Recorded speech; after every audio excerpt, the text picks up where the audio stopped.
不好意思，借助一下网络资源，在2021年结束之前，我只想问清楚2件事情。第一件事情呢，就是政府在28号已经发布了公告，就是会给全市的居民配送物资。那么曲江新区也发布了相关的公告。那么我们位处于曲江的华州中城，到今天为止，我们还没有收到政府的任何物资。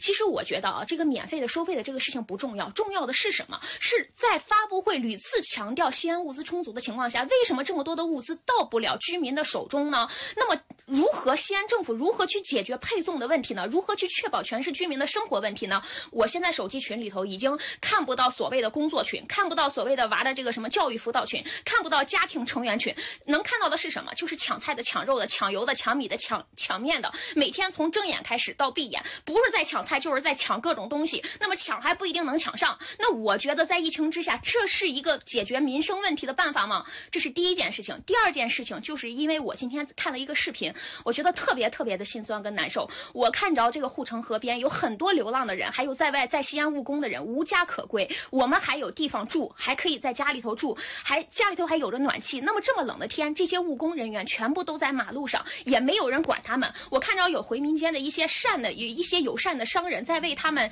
就是赠送一些馒头呀、这个包子呀什么之类的东西，特别像这个在电视剧里头以前回到了这种就是施粥大善人施粥的这种感觉。但是我就想问一下，那么他们的这些生活有没有政府能够为他们提供一个保证呢？都什么社会了？这就是我今天想问清楚的2个问题。